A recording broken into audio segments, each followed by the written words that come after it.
Recyclico, making lithium-ion last forever. Recyclico's patented recycling process achieves up to 100% recovery of battery metals from lithium-ion batteries for electric vehicles, including cobalt, lithium, nickel, manganese, and aluminum. Recyclico Battery Materials Incorporated trades on the TSX Venture AMY, on the OTCQB AMYZF, and Frankfurt ID4. For more information, visit recyclicode.com or phone us at 778-574-4444. Recyclico, making lithium-ion last forever.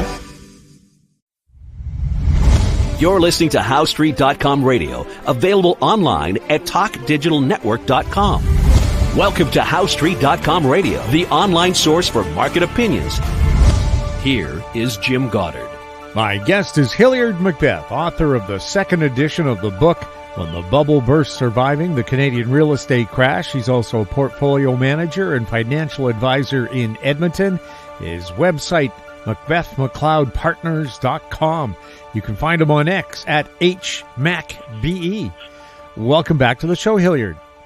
Nice to be back, and we just got back from 2 weeks of sun and warmth in Mexico, so now we're back to the remainder of the winter in Edmonton. It's not too bad, It's only like -5 or something, -10. It's not terrible.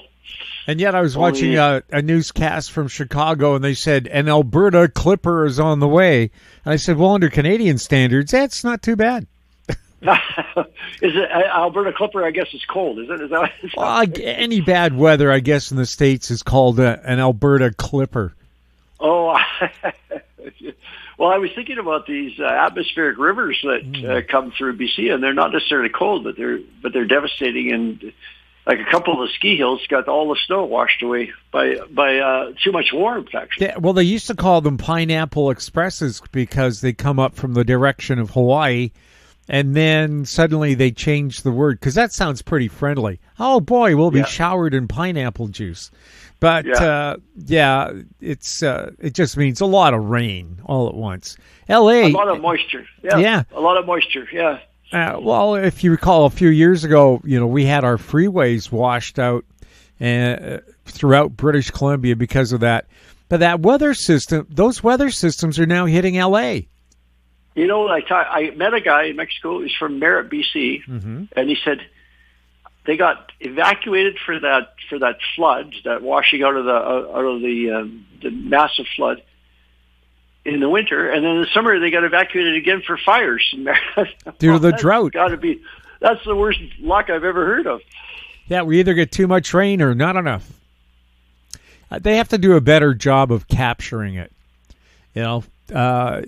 Again, Los Angeles usually is hot and dry, and then they have water restrictions. Why don't you do a better job of capturing this rainwater when it's around? Yeah, well, it's kind of like storage of solar power, electricity. It's like, who's going to pay for the storage? Right? It's not actually production of new energy. It's just moving the energy from one place to another, and it's hard to find people willing to pay for that. Well, apparently L.A. has cisterns under the city where they used to capture rainwater, but they've been contaminated by fracking, and it's something that nobody talks about. L.A. is peppered with oil wells, you'll know, but they're all inside buildings, so you don't see the donkey pumps like you do in Alberta, where they're outside. Well, that water story in L.A., that's the that movie, one of the best movies of all time. Yeah, Jack Nicholson. Yeah, Jack Nicholson, and it's about water in Los Angeles, right? Yeah. Anyway. So, on the real estate front here, is Canadian real estate collapsing, and should we be surviving somehow? You've written books about it.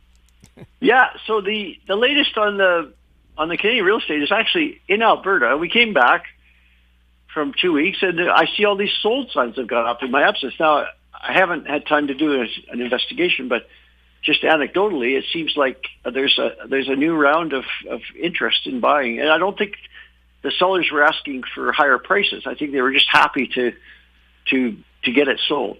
And so that's Alberta. People are moving to Alberta. People are interested in Alberta. But apparently in Toronto, according to some reliable sources I saw in the last couple of days, prices are down 20% in the suburbs of Toronto, which is a scary number.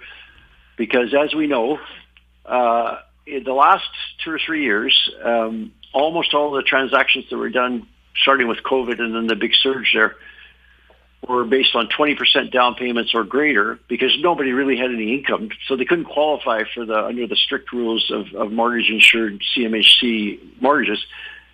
But with 20% down payment or greater, the banks had much more flexibility. So basically, a lot of those loans were made under the idea that with a 20% cushion, the lender couldn't get into trouble, right? And prices could never go down 20% in Toronto.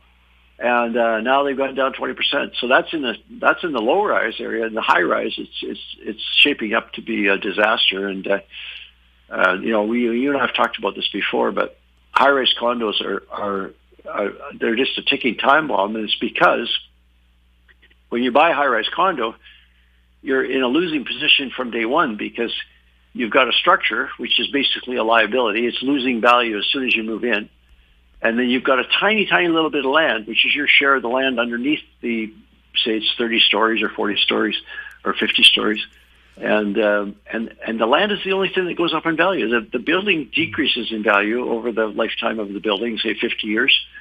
The increase in the value of the land under a high-rise condo cannot possibly be rapid enough to make up for the destruction in the value of the building. Almost all those high-rise condos in Toronto have problems as soon as you move in. I met a couple of lawyers there a few years ago that said almost every new project has a lawsuit. Either there's a lawsuit that could have been filed, but sometimes people don't want to file them because they don't want the stigma of a lawsuit hanging over the building, or they actually have a lawsuit filed, and then it's a big fight with the insurance company. And his only business was doing condo lawsuits. That was his whole business. Wow. So a high-rise condo is a problem, and there's a lot of them in Toronto and some in Vancouver as well. Not so many in Edmonton, Calgary, because we've got lots of land to spread out on.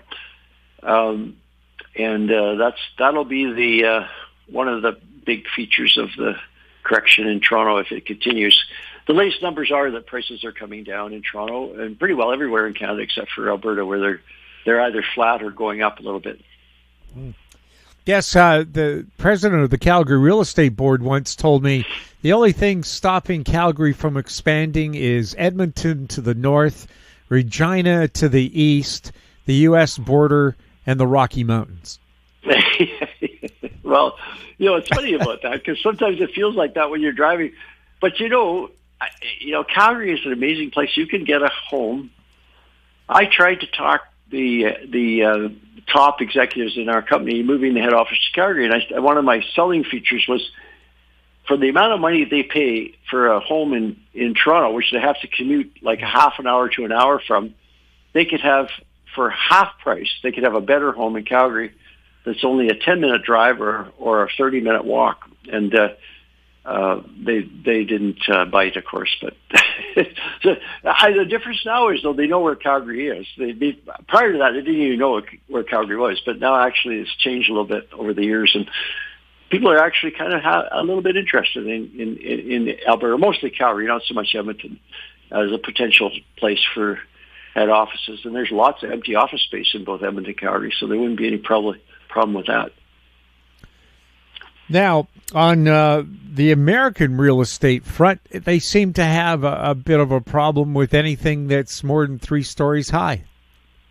They've got a huge problem with office towers. So, I don't know if you remember, but a couple of years ago, everybody was talking about shopping centers and how bad they were as an investment. And there's a whole bunch of companies that went bankrupt. And actually, a Canadian company called Brookfield bought up a majority share in a couple of the big ones in the shopping centers. But today, the new story is office towers. And in Manhattan, Los Angeles, San Francisco, Seattle, pretty much every major city, they're starting to show up with price discounts of as much as 50%. There's one market on the market right now in Manhattan, 50% off. And that's it's a well-located building. It's not some disastrous building. and of course the debt on it is much bigger than the value.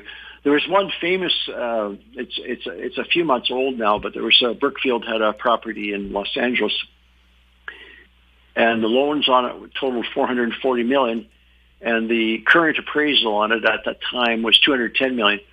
So on some of these loan covenants that were put into place in the last 10 years, there's basically no restrictions on the borrower from walking away. So Brookfield just walked away, and they said, "Here, to the lender, just take the building. It's yours. We don't want it anymore." So now the lender's got this building with $440 million in debt and $210 million in value, and there's more and more of those. And the problem is, it gets worse because up until now, there's been a real reluctance to make any sales of these. People have known about this problem for at least 3 or 4 years, but now there's starting to be actual sales, and the reason that matters is because once a sale occurs at 50 cents on the dollar, all of the other loan covenants of all the other properties have to recognize that that's the new price, and in some of those loan agreements, there's requirements that the owner of the building has to keep up a certain ratio between the debt and the value of the building, and if not, if it goes below that, the owner has to put more money in. Sometimes they have the right to walk away, sometimes they don't. But in any case, it's a problem that spreads. So even if only 5% of the buildings sell at a big discount, it affects the other 95% because they have to do what's called mark to market, which means bringing your value of your investment up to current prices. Now, I saw a picture, and again, you never know if something's been photoshopped, of abandoned graffiti-covered apartment buildings across from where the Grammys were held a couple of weekends ago in L.A. Yeah, Are towers, like residential towers, being abandoned now? Well, LA's kind of like Edmonton, Calgary. It's so spread out, right? So the question of HighRise Towers is really, with working from home, with the traffic in LA, I would think that LA is one of the most vulnerable places because if you could talk your employer into letting you work from home, you save yourself a couple hours minimum a day in just being on a freeway in a car, and you could offer your employer, say, "Hey, I'll give you an hour of those 2 hours extra work per day, and I'm still an hour ahead in terms of my leisure time." So I don't know. It's and the other one that's really bad is San Francisco. In fact, I was just looking at a comparison of some of the major cities in the world, and first of all, the U.S. prices have dropped more than all. London, Paris, all these other places are down like 10-20%, but the U.S. prices are down 30, 40, 50%. And San Francisco is one of the worst, of course, and that's because the traffic is horrendous to get downtown in the first place, and then there's a lot of problems with downtown, with homeless people and that sort of thing in the core of downtown San Francisco. So it seems like a whole bunch of factors are combining to make high-rise office towers a problematic investment. And one of the things that most people might not be aware of is that actually a lot of the owners of those buildings are pension plans and life insurance companies. So it was considered such a safe investment that some long-term investors, like truly long-term investors, like pension plans, they have people retiring 30, 40 years from now. They say, "Well, we'll buy an office tower." Well, they're not aggressive in terms of trying to extract every tiny last penny out of the investment. They just want it to be a good investment for a long term, so they're willing to maintain it and all that. Worked for really well for a long time. But what are the life insurance companies, or what are the pension plans and life insurance companies that have done it on that basis do if values start dropping by 50%? That really affects their ability to earn the returns they need to pay out the liabilities they have, which are very long-term liabilities in the case of those two investors. And then on top of that, you've got the speculators that come in with borrowed money that are planning to, in a lot of cases, the developers are speculators in essence, who might put down 20%, build an office tower, and then sell it to it. Their plan is to sell it to a pension plan, and that's always their plan. They never plan to hang on to it. But what if they get caught with it? What if they develop it? And, it takes a year or two or three to get it fully leased up. There's no point in trying to sell it if it's not fully leased, and then they're stuck with it. So there's all kinds of stories that probably will be coming out in the next little while about office towers and the problems associated with that. We'll have more with Hilliard MacBeth right after this.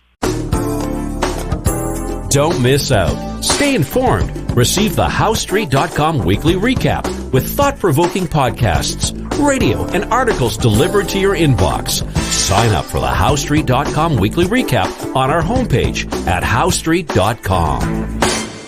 Welcome back. We're speaking with Hilliard MacBeth. Hilliard, to help solve Canada's housing crisis, both provincial and federal governments have been offering incentives and so on, but is this really a matter of too little, too late? And if they just would have looked at the demographic charts and the immigration into Canada, they would have realized 10 years ago we're not doing enough. I don't think that when I wrote the first edition of the book, the Canadian population growth was about 1.25% over the previous 10, 20 years per year. It was one of the highest in the developed world. The U.S. was close to second at 1% or something like that. So Calgary and Edmonton, interestingly, were over 2% annually, and but they have lots of room to spread out, so there never was a huge problem with finding homes for those people. But the recent numbers are ridiculously high. We're talking 10% annual growth in the population if those numbers are accurate. So there's no way anybody could have anticipated those. There's never been any kind of growth like that, and it's not sustainable either. So building to accommodate those people, it could be a big mistake as well if they don't stay, because the majority of those, and a very, very large majority of it, not just half, but like 3/4 or 80% of those people that are being recorded as immigrants are not actually immigrants at all.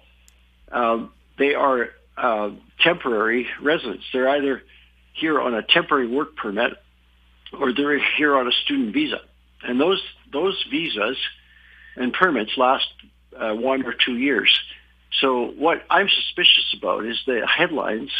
They're talking about hundreds of thousands of new people coming to Toronto with a population of 5 million people. That's a very large percentage.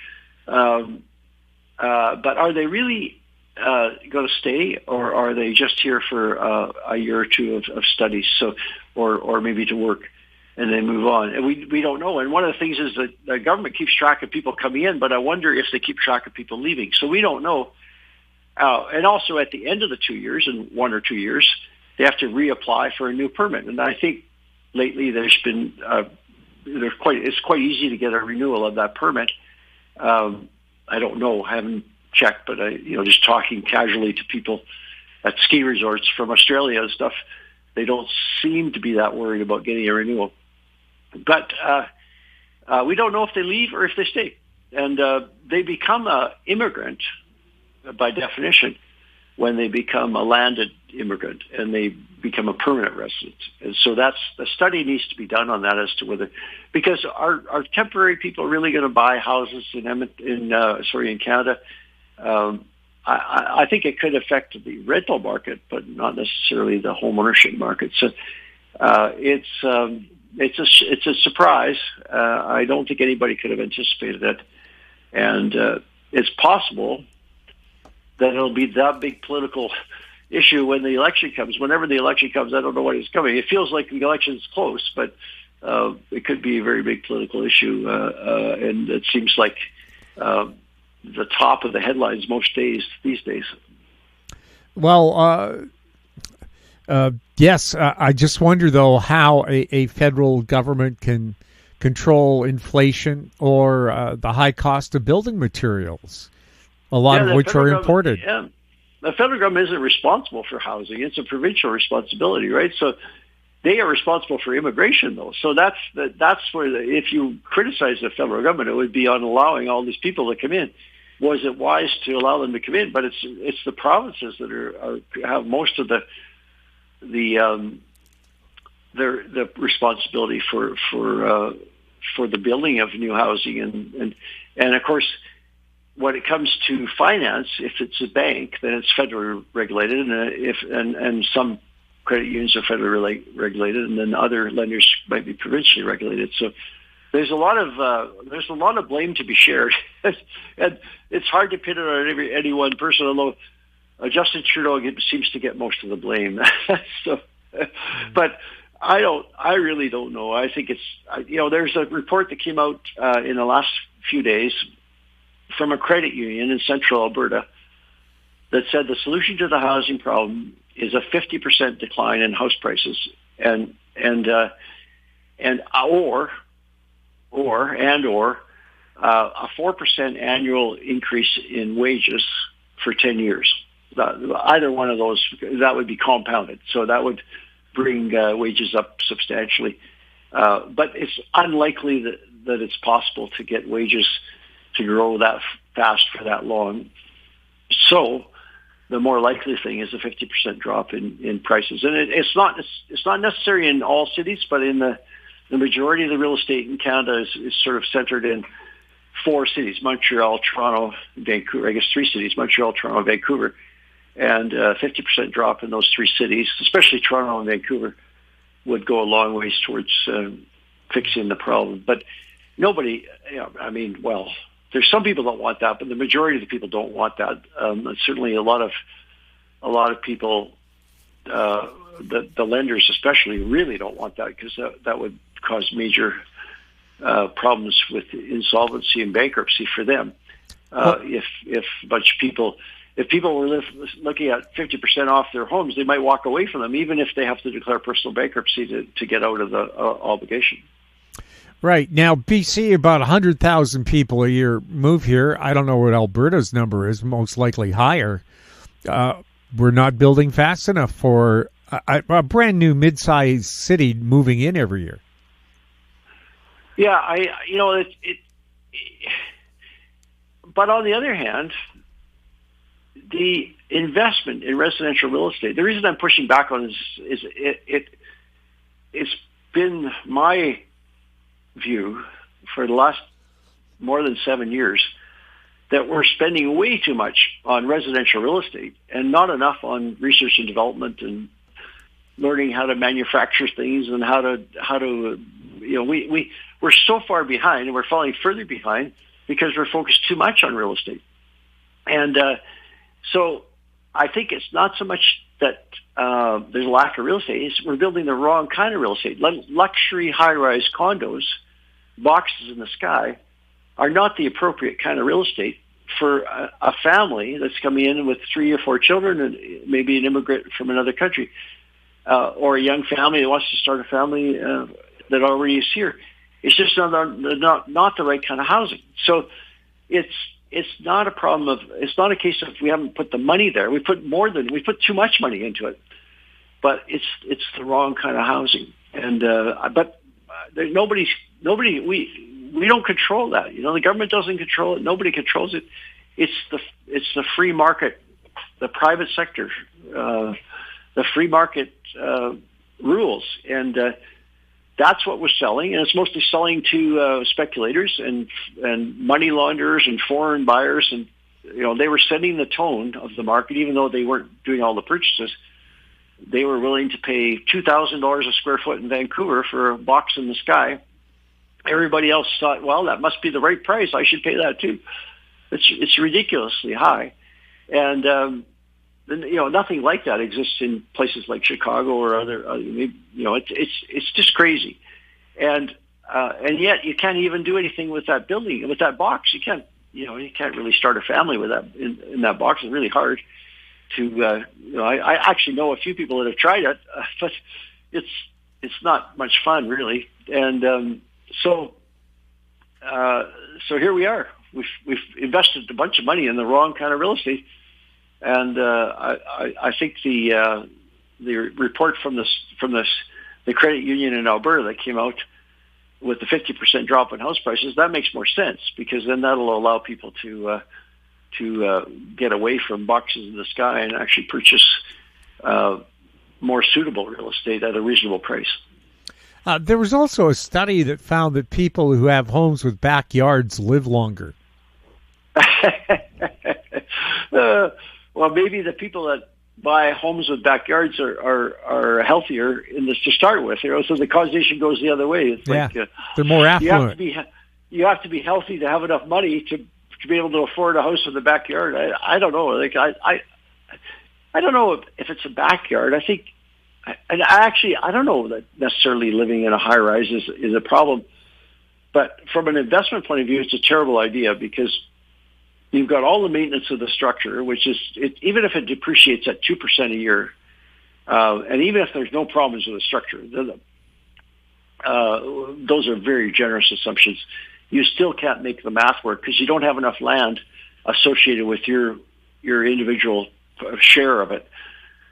You don't have enough land, and it can't go up in price fast enough to make up for the decline in the value of the structure. So, and plus you got to deal with condo boards and all that. It's just a nightmare. It's a total nightmare. I'm so glad I avoided it. Well, I don't know. I'm in Vancouver where I live. My high rise is great. We have a great condo board. Our general meeting lasts 30 minutes. There's no controversy. They do it all, I guess, behind closed doors, and by the time they present stuff for a vote, it's all organized. Swimming pool, gym, sauna, penthouse games room, pool table. It's really, I'm living a millionaire's lifestyle on a beer budget. Well, you so know, it worked for me, but they have facilities. Yeah, and you've got the best of all possible worlds, and but you know, for the kind of people that we're talking about, these people moving to Canada from other countries, that, you know, they tend to be younger and they want to start families and all that kind of stuff. It just wouldn't work. You couldn't have a building like that full of a bunch of preschool children running around. I don't think the residents would allow it even. So, well, nowadays in Vancouver, you don't have any say. You have to rent out your property if it's available. I don't think very many people with children can afford to live in Vancouver to start with, right? So well, I know. I don't know where they go. They go out to the burbs. They go out to the burbs, or they move. Yes, I know families who, in my own building, once they started having babies, they moved to Alberta. Yeah, Alberta's got the youngest population in the country. I hope we have the jobs. We got to start working on the jobs. You know, our premier seems determined to make us stick with the oil and gas industry, but there's got to be other sectors we can diversify into so we can ensure that we have the jobs for all these people that want to move here. You mean the Republic of Alberta?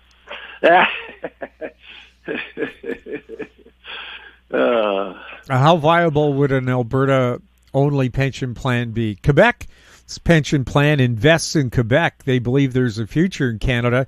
Canada's pension plans don't invest in the rest of Canada.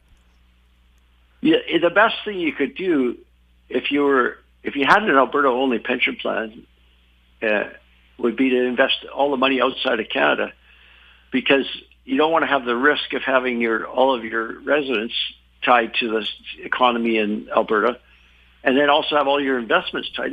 Norway's got the most successful plan of all, over $1 trillion, and they're required not to invest in Norway because it's only 5 million. It's very similar to Alberta, 5 million people, oil and gas centered industry up until recently, and they made the commitment in 1995 to not invest in Norway, and so they invest everywhere else. But so that's been successful. But we have in Alberta, we have a pension plan called AIMCO, and they make all kinds of investments in Alberta for what seems like might be the wrong reasons. I don't know. I don't know anybody on the board. I can't ask. But it seems like that isn't the right strategy, because you could get a double negative. You could get the downturn in the economy, unemployment, and plus your investments would be going down too for the same reason, right? So when Lougheed was the premier back in the 70s, the whole idea, it was all about diversifying away from our local industry, being the oil and gas industry. And but it never has happened. And so it's a risky situation. You know, it's that classic resource extraction industry, and like Mongolia, Australia, all kinds of countries in the world. Boom bust situation. Your commodity prices are high, you're doing great. Your commodity prices are low, you're very quickly in deep trouble. Well, yes, Norway's sovereign wealth fund is $1.5 trillion. That's U.S. dollars too. Yes. So that would be almost $2 trillion Canadian. And our Heritage Savings Trust Fund, which was founded before that fund, has about $15 billion in it. So we're much. But when I tell people that we could have had $1 trillion in Alberta, and they say, well, yeah, but we sent it all to Ottawa, so that's why we don't have it. So we sent it all to the central government in Canada, and then they gave it to other people. So. Well, the Arrive Canada, as Pierre Poilievre calls it, Arrive scam, should have cost anywhere between $80,000 to $2 million, and the Auditor General doesn't know how much it costs. $50 million, $60 million. And I said that app could have been built for free by my software system development class at BCIT. Yeah. Really, it's not that complicated. No, it's too bad. But we've got big problems, and we need to focus on bold solutions to big problems. And we keep getting distracted by. It's terrible what happened with the app. I agree. Well, right now in Canada, it's health. We don't have enough doctors, enough hospital space. Forest fires are devastating the country in the summertime, and we don't have enough housing. So I would say. Any government that says we're going to deal with housing, fire, and health. And people say, well, what about education? Of course. But they just waste money on little pet projects all over the place. I'm going, did we really need those murals? Or could I have educated another 3 nurses for the cost of that?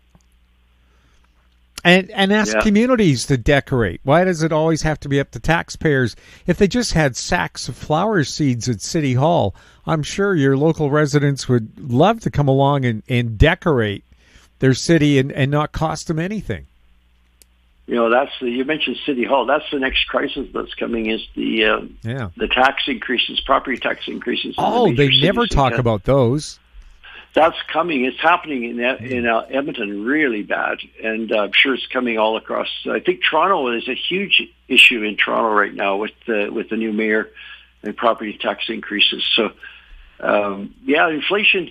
I mean, the cost of living has gone up over the last 2 or 3 years, probably by 20% when you accumulate all the increases cumulatively, and that also affects not just the household but also cities and any service provider. They never factor taxes into the cost of living index.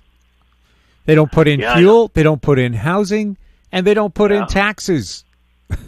It's so the CPI you're saying is understated from what actual inflation. Oh my God, yes, it's about 3 times less than what the real inflation rate is because of those exclusions by government. And that's why in the U.S. they reported retail sales this morning, and they were down much more. They expected them to be up, and they were down. It's not adjusted for inflation, so it's a real drop. And given that inflation is still 3 or 4%, and CPI was down, that's like a 5% drop in sales, and it's because people have finally hit the wall. They got the cost of their housing has gone way up. The cost of their fuel for their cars has gone way up. The cost of the food has gone way up. They got no money left over to buy anything, right? So and I talked to I watched the Canadian Tire quarterly results, the last 2 quarters, and then I went and I just happened to be at the Canadian Tire store, and I asked the store manager that happened to be standing there. I said, "Have you noticed if people are buying less?" And they said, "Absolutely. The size of the average purchase is much smaller than it has been in the past. They're still coming, they're still buying stuff, but they spend less money. And it's because they don't have the money. Like, and they either don't have the money or they don't have the room on their credit card, whatever, And it's because everything else has gobbled up all the money. Oh, let's see. Oh, that Norwegian 1.548 trillion. That translates to $270,000 per Norwegian citizen. So all these people that are moving to Canada should actually be moving to Norway. Yes.